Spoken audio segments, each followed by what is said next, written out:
Hare Krishna, Dandot Pranam Guru Maharaj. Hare Krishna Maharaj, Dandot Pranam Maharaj. Namo Bhagavate. Om Namo Bhagavate Vasudevaya. Hey Vasudeva. Om Namo Bhagavate Vasudevaya. Om Namo Bhagavate Vasudeva. Om Namo Bhagavate Vasudevaya. Namo Vishnupadaya Krishna Krishna Bhutale. Namaste Saraswati Gauravani Prachadane Nirvishesha Srinivadi Pastacharesh Adane Sri Krishna Chaitanya Prabhu Nityananda Hare Krishna.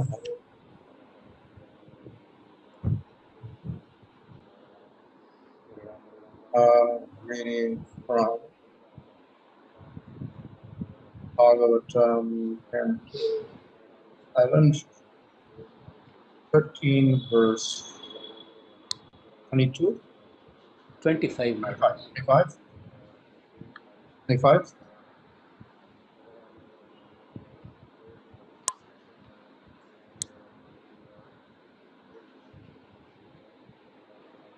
Guṇeṣ āviśate ceto guṇāś cetasi prajāḥ jīvasya deha ubhayaṁ guṇāś ceto mad-ātmanaḥ. My dear sons, the mind has a natural proclivity to enter into the material sense objects.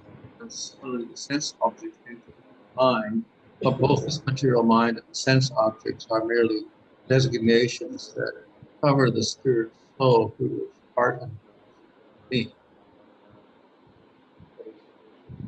Purport: Lord Krishna, in the form of Hamsa avatar, on the pretext of finding contradictions in the simple inquiry of the sons of Brahma, who are you, is actually preparing to teach this knowledge, but only after first rejecting two false concepts of body, and all living entities are the same in all respects, and that the living entities are identical with his outward body. Lord Krishna now answers the difficult question that puzzled the Brahma, or in Srila Bhagavatam, the sons of Brahma, thinking as follows: Our dear Lord, if it is indeed true that we are your Lordship, everything is everything. Therefore, you are also the mind and sense objects, are the subject matter of our question. Material sense objects always enter into the functions of the mind, and similarly, the mind always enters into sense object. Thus, it is proper that we inquire from your Lordship about the process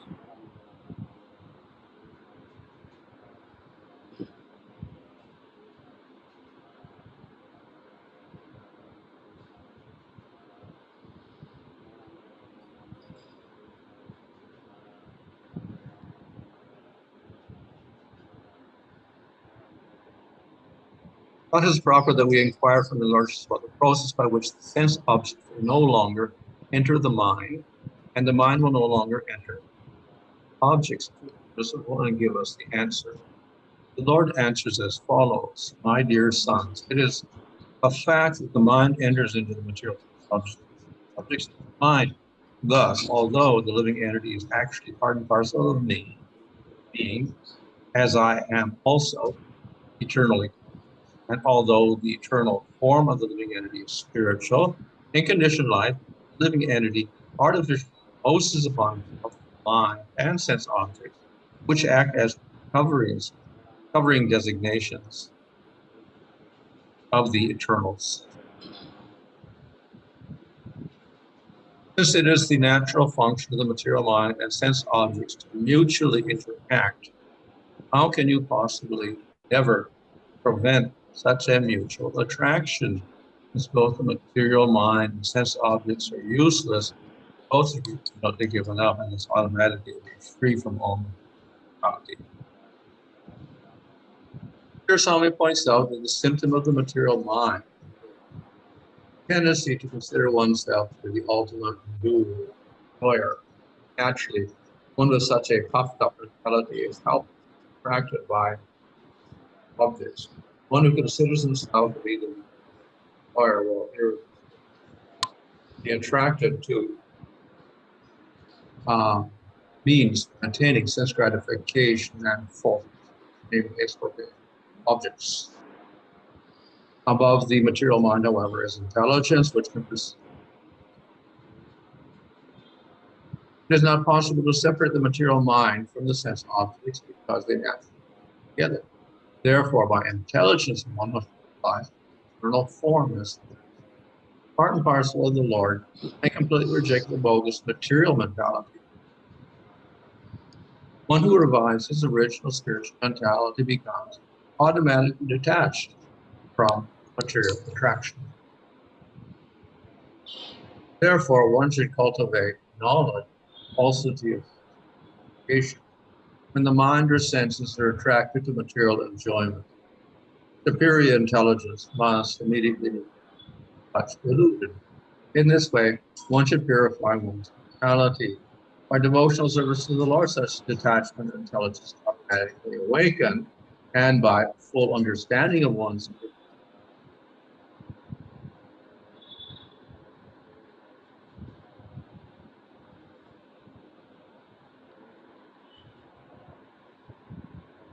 So here, Hamsa is explaining the nature of the mind.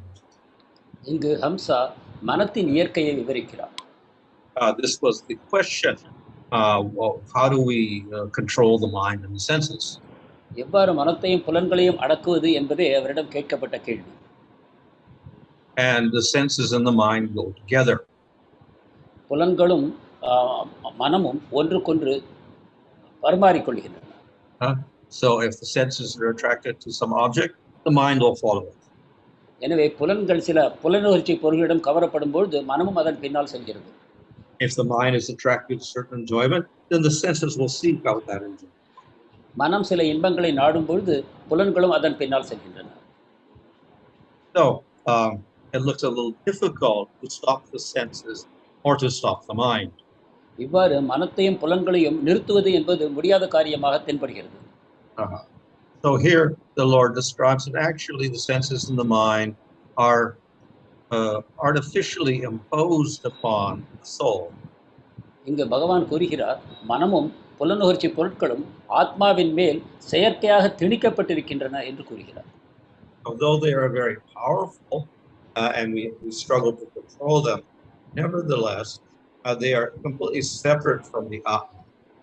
அவை சக்தி வாய்ந்தவையாக இருந்தாலும் அவற்றை கட்டுப்படுத்த நமக்கு இயலாததாக தோன்றினாலும் அவை ஆத்மாவிலிருந்து முழுவதும் வேறானவை. So the first step in controlling the senses and the mind is to understand that they are different from the soul. மனத்தையும் புலன்களையும் கட்டுப்படுத்துவதற்கு முதல் படியாவது அவை ஆத்மாவிலிருந்து வேறானவை என்று உணர்வதே ஆகும். And the soul is the real self. ஆத்மாவே உண்மையான நான் என்பதாகும். So generally we consider ourselves to be the body or our mind. ஆனால் பொதுவாக நாம் நம்மை மனம் என்றோ உடல் என்றோ கருதிக் கொள்கிறோம். So the first step in knowledge that we are completely different from mind and senses.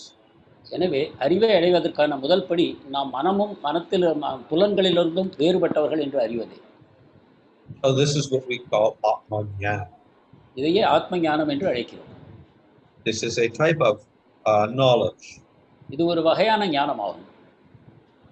If we attain this knowledge, then we have a good reason for controlling the senses. இந்த அறிவை நாம் பெறும் பொழுது புலன்களை அடக்குவதற்கு நமக்கு ஒரு கருவி கிடைக்கிறது. Don't have the knowledge, of course, then very, very difficult to control the senses in the mind because there's no good reason to do so. இந்த அறிவு இல்லாதவர்களுக்கு மனத்தையும் புலன்களையும் அடக்குவது இயலாத காரியமாகிறது. ஏனென்றால் அதை செய்ய அவர்களுக்கு காரணமும் இல்லை. In that sense,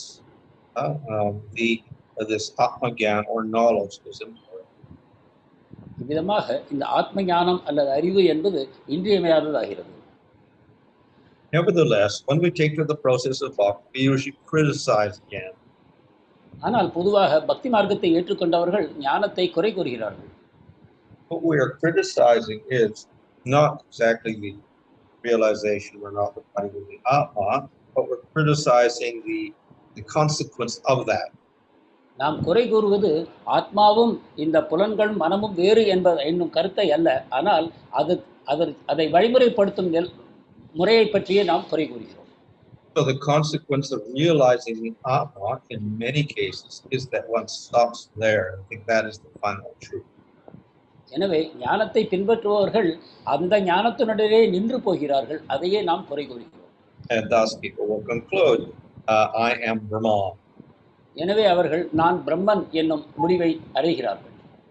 Or as previously the Lord stated, we may think that Maharaj, I can't hear you. Guru Kripa Prabhu, I lost the signal.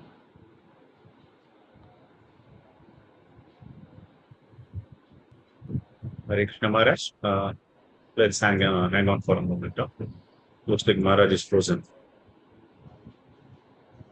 Okay, I can hear you then.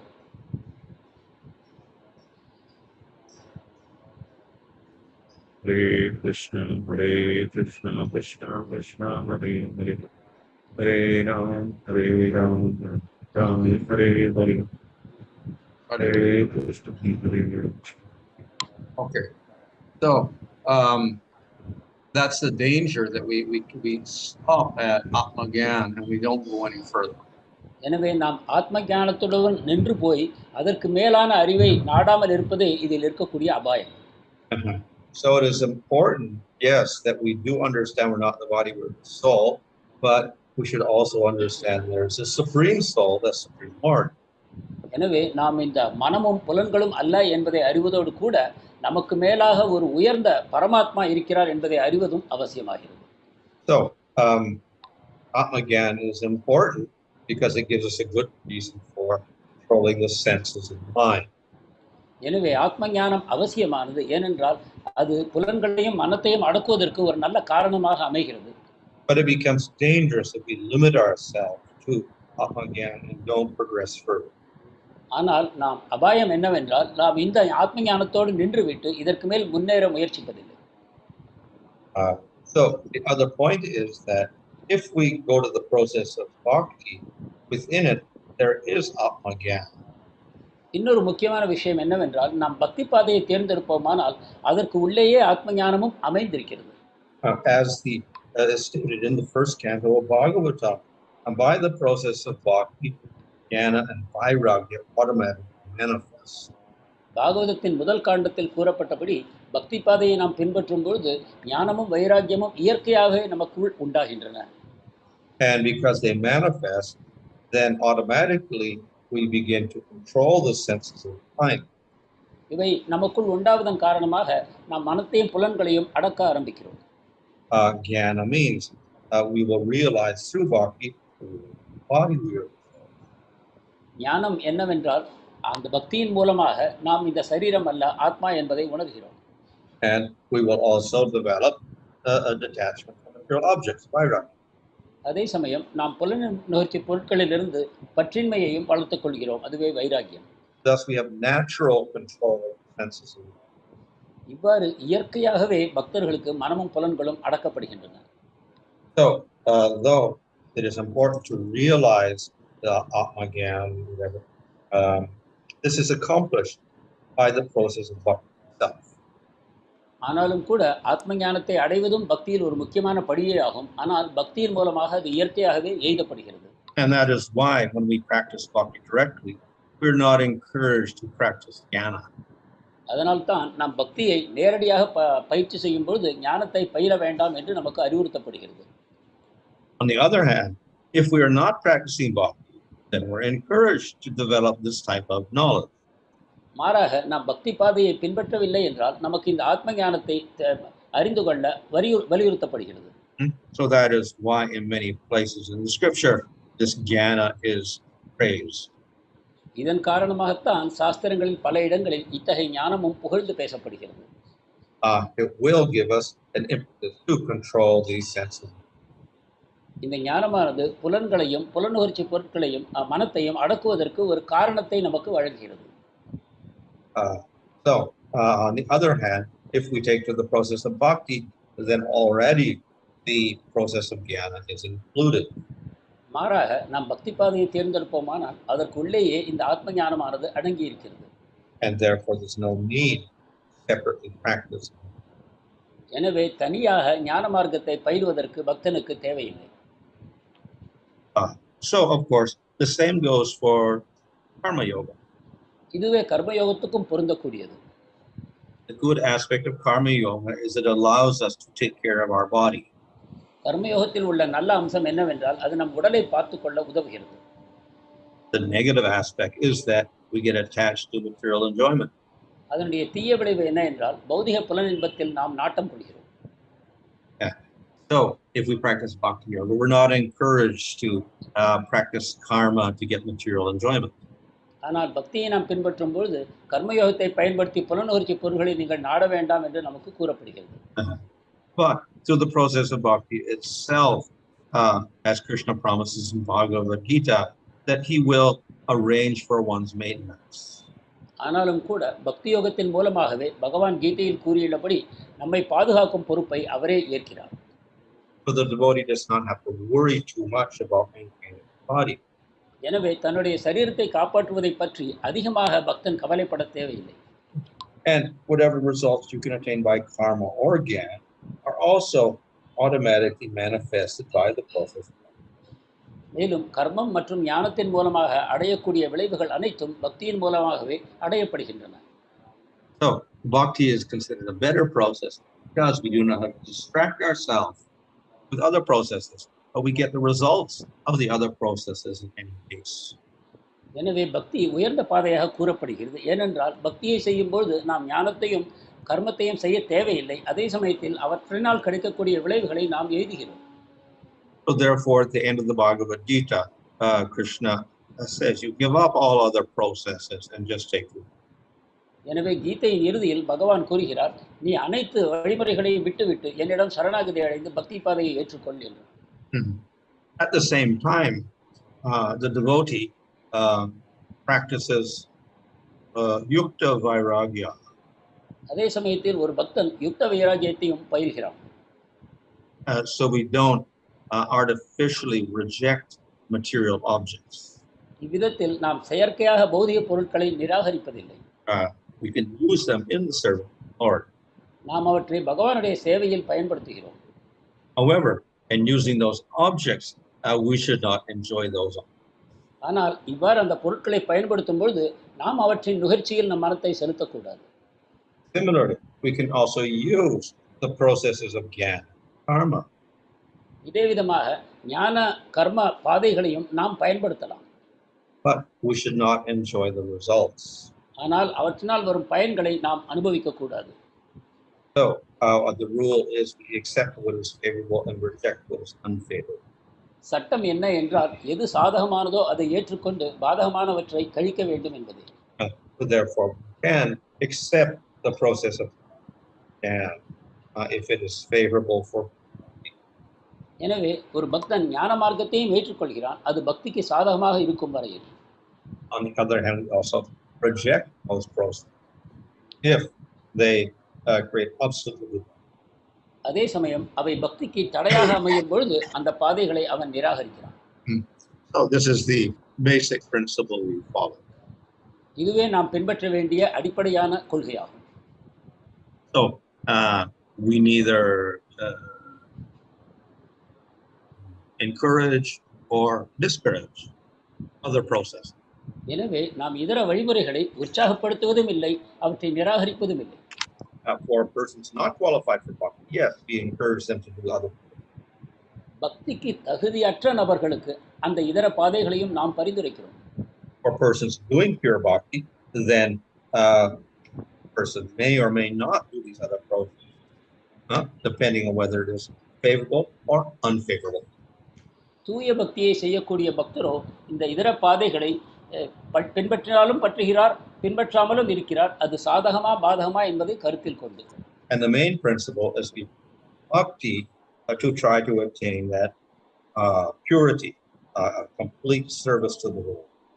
முக்கியமான நோக்கமாவது நாம் பக்தி பாதையில் தூய்மையை அடைய வேண்டும், அதாவது பகவானுக்கு தூய பக்தி தொண்டு செய்ய வேண்டும். When other processes interfere with that and they start producing other desires, then we have to avoid those. எனவே இதர பாதைகள் இந்த நோக்கத்துடன் குறுக்கிடும் பொழுது, இதிலிருந்து நம்மை தடுக்கும் பொழுது நாம் அவற்றை நிராகரிக்க வேண்டும். So this is how we conduct ourselves within the process of bhakti. இவ்விதமாகத்தான் ஒரு பக்தர் தன்னை நடத்தி கொள்ள வேண்டும். This requires some good intelligence. இதற்கு சில நல்ல அறிவு, புத்தி தேவைப்படுகிறது. So this intelligence means to be able to discriminate. புத்தியின் செயலாவது நமக்கு பொருட்களை ஒன்றையொன்று ஒப்பிட்டு பார்க்கும் சக்தியாகும். That means we have to analyze very carefully. நாம் மிகவும் கவனமாக பொருட்களை ஆராய்ச்சி செய்ய வேண்டும். And then we have to decide what is favorable to our goal and what is unfavorable to our goal. அதன் பிறகு எது நமது இலக்குக்கு சாதகமானது, எது பாதகமானது என்று நாம் தீர்மானிக்க வேண்டும். And when we clearly distinguish that, then we can go about our practice. இவ்வாறு தெளிவாக நாம் பிரித்து பார்க்கும் பொழுது நாம் பக்தி பாதையில் முன்னேறி செல்ல முடியும். So in the purport here, intelligence was mentioned. இங்கு உரையில் பார்ப்போமானால் இந்த புத்தி கூறப்பட்டிருக்கிறது. So the devotee has to have some intelligence. எனவே பக்தனுக்கு சிறிது புத்தி தேவைப்படுகிறது. And by this he can perform his devotional properly. இதன் உதவியுடன் அவன் பக்தியை சரியாக பயில முடியும். So sometimes we say we condemn, logic, etc. But to some degree, a devotee also has to use his intellectual. சில சமயங்களில் தர்க்கம், நியாயம் இவற்றை நாம் குறை கூறுகிறோம். ஆனாலும் கூட பக்தன் தனது புத்தியின் உதவியுடன் இவற்றையும் பயன்படுத்த தேவை இருக்கிறது. However, we also condemn use of logic. ஆனாலும் கூட இந்த தர்க்க சாஸ்திரத்தை பயன்படுத்துவதை நாம் குறை கூறுகிறோம். So that criticism when that logic is used independent of the process of bhakti. அந்த குறை என்னவென்றால் அது பக்தியினுடன் சம்பந்தப்படாமல் தனிப்பட்ட முறையில் பின்பற்றுவதை நாம் குறை கூறுகிறோம். When it becomes independent of scripture, then it becomes dangerous. அவை சாஸ்திரங்களிலிருந்து தனியாக செயல்படும் பொழுது அவை அபாயகரமானவை ஆகின்றன. So by material logic, we can come to all sorts of wrong conclusions. பௌதிக வாதங்களின் மூலமாக நாம் தவறான தீர்மானங்களை அடைகிறோம். So that aspect of logic is condemned. இந்த அம்சமானது தர்க்கவாதத்தில் குறை கூறப்படுகிறது. But where that logic, where that intelligence is useful for the devotee, then we employ it. ஆனால் இந்த தர்க்கவாதமும் புத்தியும் பக்திக்கு பயன்படும் பொழுது அவற்றை நாம் பயன்படுத்துகிறோம். This distinguishes the human being from the animal. இதுதான் மனிதனை மிருகங்களிலிருந்து வித்தியாசப்படுத்துகிறது. This also distinguishes the advanced human being, the less advanced human. மேலும் இது முன்னேற்றமடைந்த மனிதனையும் தாழ்ந்த மனிதனையும் கூட வித்தியாசப்படுத்தி காட்டுகிறது. So within bhakti we can utilize that logic and intelligence, but it's done in conjunction with devotion. எனவே பக்திக்குள் தர்க்கத்தையும் புத்தியையும் பயன்படுத்தலாம், ஆனால் அவற்றை பக்திக்கு உட்பட்டே பயன்படுத்த வேண்டும். Similarly, the mind and the senses, not necessarily evil. இதே போல மனமும் புலன்களும் கூட தீயவை என்றே நாம் கொள்ள தேவையில்லை. If they are out of control, yes, they will degrade. அவை நம் கட்டுப்பாட்டை மீறி போகும்பொழுது அவை தீயவைதான். But if we use the senses for Krishna service, then they're very beneficial. ஆனால் அதே புலன்களை கிருஷ்ணருடைய சேவையில் நாம் பயன்படுத்தும் பொழுது அவை நமக்கு நலம் பயப்பவை ஆகின்றன. So we have intelligence to get the mind and senses to engage rather than other things. எனவே நம்முடைய புத்தியை பயன்படுத்தி நம்முடைய மனத்தையும் புலன்களையும் கிருஷ்ணருடைய சேவையில் ஈடுபடுத்த வேண்டும். So in this way we don't necessarily reject everything. We can employ the senses and the mind. We don't stop the mind and senses. But we employ them, we engage them in the service. இவ்விதமாக நாம் அனைத்தையும் நிராகரிப்பதில்லை, மாறாக நம்முடைய மனசு, நம்முடைய புலன்கள், புலனுணர்ச்சி பொருட்கள் அனைத்தையும் பகவானுடைய சேவையில் நாம் பயன்படுத்துகிறோம். This becomes an easier way of controlling the senses and the mind. இது மனத்தையும் புலன்களையும் கட்டுப்படுத்துவதற்கு ஒரு சுலபமான வழிமுறையாக ஆகிறது. Okay, Hare Krishna. Hare Krishna. Hare Krishna Maharaj. Thank you so much, Maharaj. The first question is from His Grace Rao. How can we perceive the presence of Atma in matter as it's not conscious? ஜட பொருட்களுக்குள் ஆத்மா இருப்பதை நாம் எவ்வாறு உணர்வது? ஏனென்றால் அவற்றுக்கு தன்னுணர்வு இல்லை. Well, matter itself is distinct from Atma. ஜட பொருட்கள் ஆத்மாவிலிருந்து வேறுபட்டவை. Body is made of matter. The Atma is distinct from the body. சரீரம் ஜட பொருட்களால் ஆனது, ஆத்மா அதிலிருந்து முழுவதும் வேறுபட்டது. So within the material body, we can, let's say, distinguish Atma from that body. எனவே இந்த உடலிலிருந்து ஆத்மாவை நாம் வேறுபடுத்தி காண முடியும். But matter itself, that is prakriti, earth element, water element, fire element, etc. No Atma in itself. ஆனால் ஜட பொருட்கள் என்பவை பூமி, காற்று, நீர், நெருப்பு இதை போன்ற பௌதிக பூதங்களால் உண்டானவை. அவை ஆத்மாவிலிருந்து வேறுபட்டவை. Prakriti is achit, unconscious. பிரகிருதி அச்சித் என்று கூறுகிறோம், உணர்வு அற்றது. But the jiva obviously can be within matter and bodies, etc. ஆனால் ஜீவாத்மாவோ இந்த பௌதிக ஜட பொருட்களுக்குள் அவன் இருந்து செயல்களை செய்ய முடியும். So we can perceive jivas within matter, but conscious matter itself is not conscious. எனவே இந்த ஜட பொருட்குள் ஜீவன் இருப்பதை, அதன் உணர்வை நாம் காணலாம். ஆனால் ஜட பொருட்களுக்கு என்று உணர்வு இல்லை. Thank you, Maharaj. Second part of the question from Rao Prabhu is, how does spiritual evolution takes place in respect to matter? பௌதிகமான பொருட்களில் ஆன்மீக பரிணாம வளர்ச்சி எவ்வாறு ஏற்படுகிறது? Well, matter simply transforms from prakriti to mad-ātmanaḥ, to ahankara, to material elements, to universes, to bodies, to planets, and then it dissolves. பௌதிக ஜட பிரகிருதியானது பௌதிக பொருட்களாக இருந்து அதிலிருந்து அகங்காரமாக, அதிலிருந்து அதற்கும் ஆகாயமாக, கிரகங்களாக இவ்வாறு பரிணாம வளர்ச்சி அடைகிறது. ஆனால் இறுதியில் அது கரைந்து போகிறது. That prakriti is eternal. அந்த பிரகிருதியானது சாஸ்வதமானது, நிரந்தரமானது. So it doesn't become something else. அது வேறு பொருளாக மாறுவதில்லை. Thank you, Maharaj. The next question is from Jyoti Sundar Mataji. This is with reference to Bhagavad Gita 3-34, purport. Prabhupada is condemning regulated sense enjoyment and is prescribing complete attachment to Krishna. So, how to understand this? Bhagavad Gita 3:34 உரையில் ஸ்ரீல பிரபுபாதர் கட்டுப்படுத்தப்பட்ட வரையறைப்பட்ட புலனுகர்ச்சி பொருள்களையும் கண்டிக்கிறார். அவர் முழுமையாக கிருஷ்ணரிடம் நம்மை ஈடுபடுத்துமாறு பரிந்துரைக்கிறார். இதை எவ்வாறு புரிந்து கொள்ள வேண்டும்? Well, if regulated sense enjoyment means karma yoga, then definitely bhakti is superior to karma yoga. புலனுகர்ச்சிகளை வரையறைக்குள் செல்வது என்பது கர்மயோகம் என்று கொள்வோமானால் பக்தியானது அதைவிட நிச்சயமாக உயர்ந்ததே. If the karma yoga has no goal of attaining the Lord, then it is useless. கர்மயோகத்துக்கு எந்த இலக்கும் இல்லை என்றால் அது பயனற்றது. If it has the goal of attaining the Lord, fine, we can employ it. அந்த கர்மயோகத்தை செய்வதற்கு ஒரு இலக்கானது இருக்கிறது என்றால் அதை நாம் பயன்படுத்தலாம். Nevertheless, direct bhakti is a more efficient approach. ஆனாலும் கூட நேரடியான பக்தியை செய்வதே மிகவும் சக்தி வாய்ந்த வழிமுறையாகும். So the persons with faith, they depend on the process of faith. நம்பிக்கை இருக்கக்கூடிய மக்கள் அந்த பக்தியை சார்ந்து செயல்படுகிறார்கள். Thank you, Maharaj. The next question is from Simha Sudarshan Prabhu with reference to your lecture today.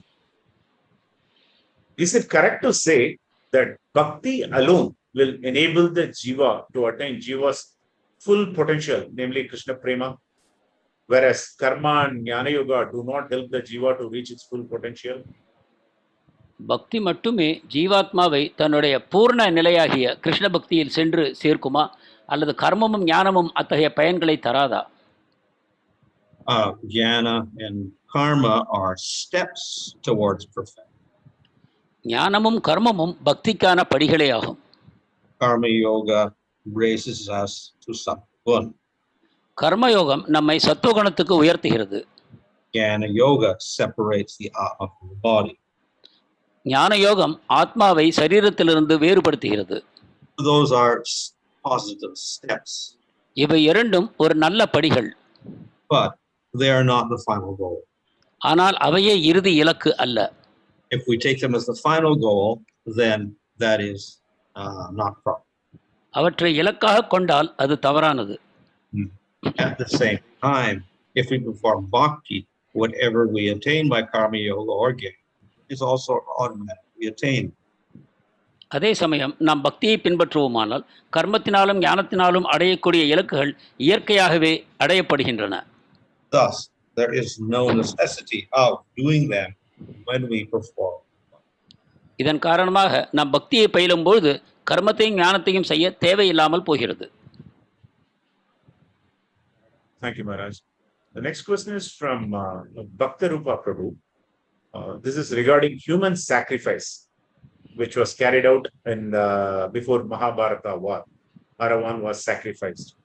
So, is this approved as per Vedic literatures? Mahabharata யுத்தத்துக்கு முன்னால் நரபலி தரப்பட்டது அரவான் என்பவரை. இது சாஸ்திரங்களால் ஏற்கப்படுகிறதா?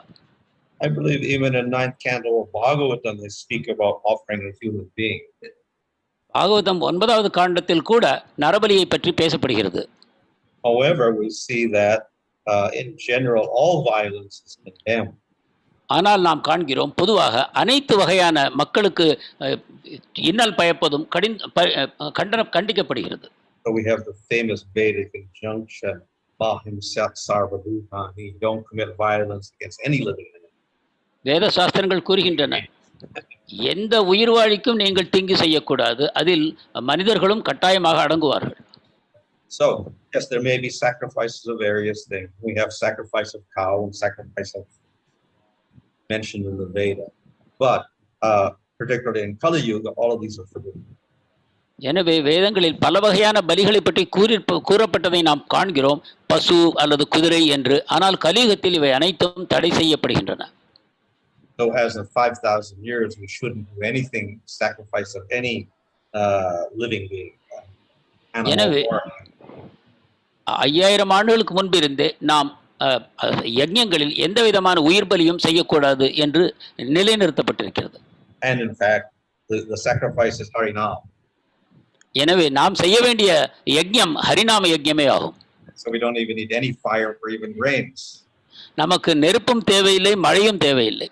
Unfortunately, devotees get attracted to fire sacrifices. ஆனாலும் கூட ஏதோ ஒரு காரணத்தினால் பக்தர்கள் இந்த அக்னி யஜ்ஞத்திற்கு கவரப்படுகிறார்கள்.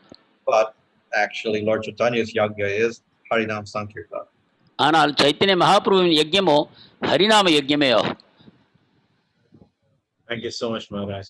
The next question is from His Grace Rangakrishna Prabhu. This is regarding the importance of analyzing.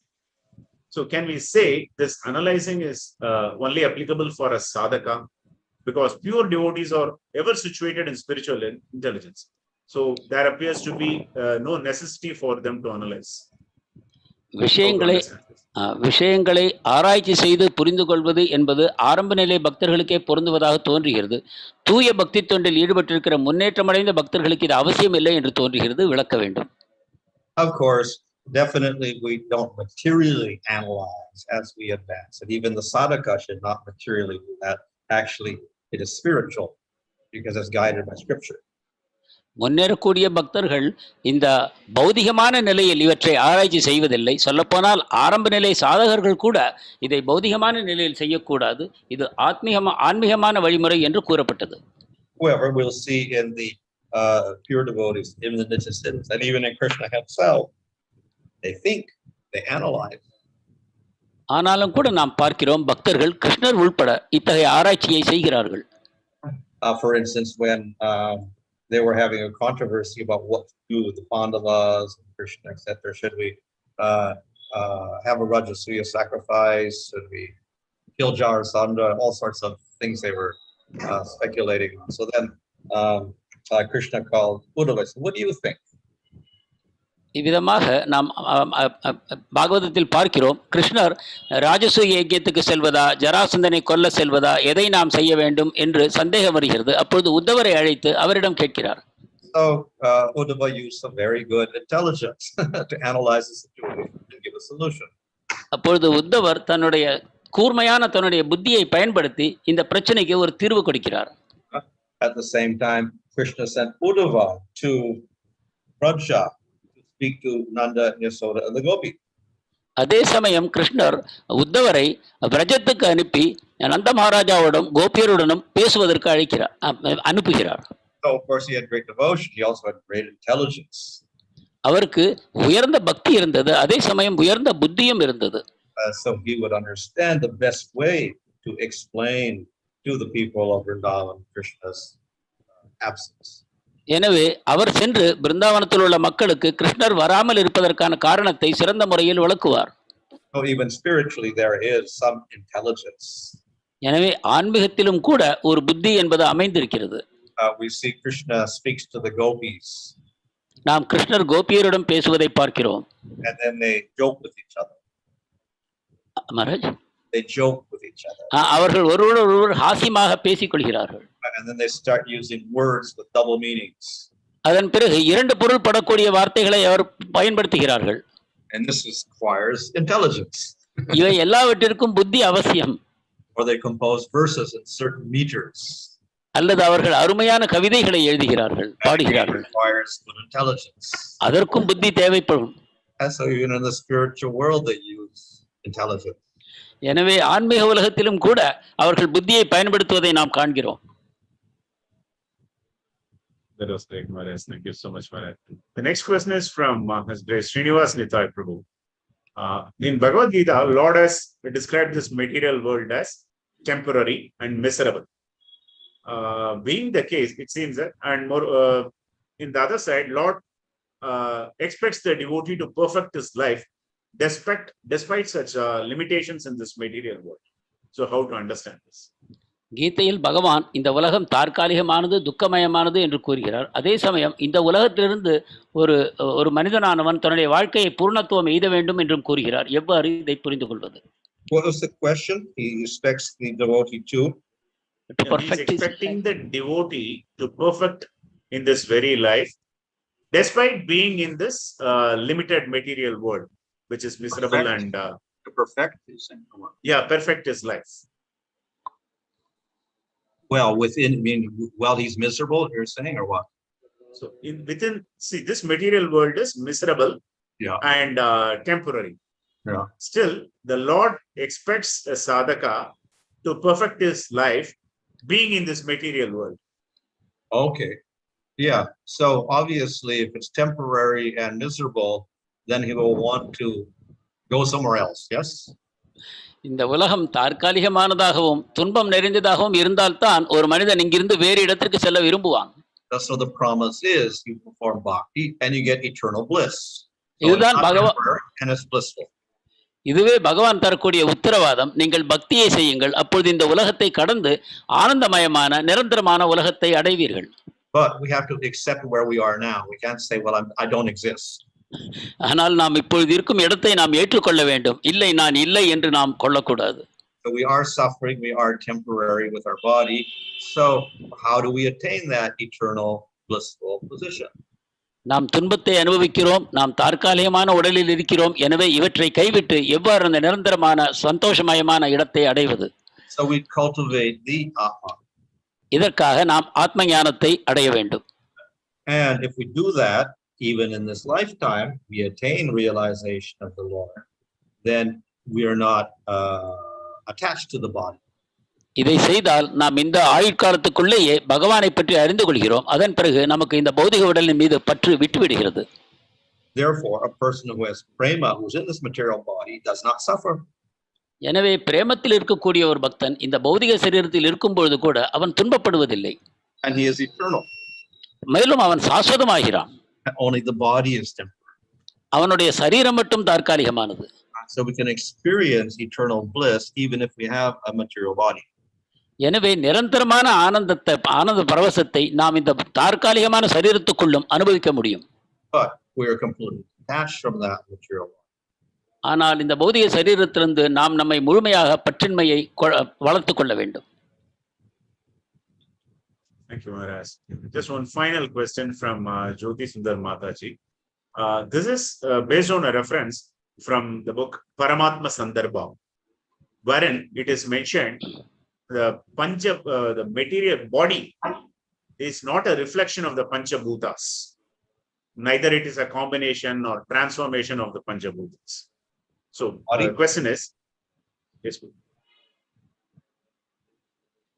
what's the question? Yes, yeah, Prabhu, you can translate. Kalanidhi Prabhu. பரமாத்ம சந்தர்ப்பத்தில் இந்த சரீரமானது பஞ்சபூதங்களின் பிரதிபலிப்பு அல்ல என்று கூறப்பட்டிருக்கிறது. So the question is it because within all moving and non-moving beings are the gross physical elements, but the Supreme Lord is the ingredient cause of creation? அசைவன அசையாதன இவற்று அனைத்துக்குள்ளும் ஜடம் அந்த பஞ்சபூதங்களே இருந்தாலும் கூட உற்பத்திக்காக பின்னணியாக பகவானே விளங்குகிறார். What's the question? Mataji has mentioned it as material elements. Sorry, body is not a transformation of the material elements. So the reason is it because within all the moving and non-moving beings or the gross physical elements? What within? All moving and non-moving beings are the gross physical elements. I don't understand. You understand? What does it mean? Maharaj. Because in one side there is a reference that body is not a reflection of the material elements. In this question again, when it comes, well, the body is made out of material, not a reflection. சரீரம் பௌதிக பொருட்களால் தான் ஆனது, அது ஒரு பிரதிபலிப்பு அல்ல. Then it's answered, Maharaj. Thank you, Maharaj. Thank you so much, Maharaj.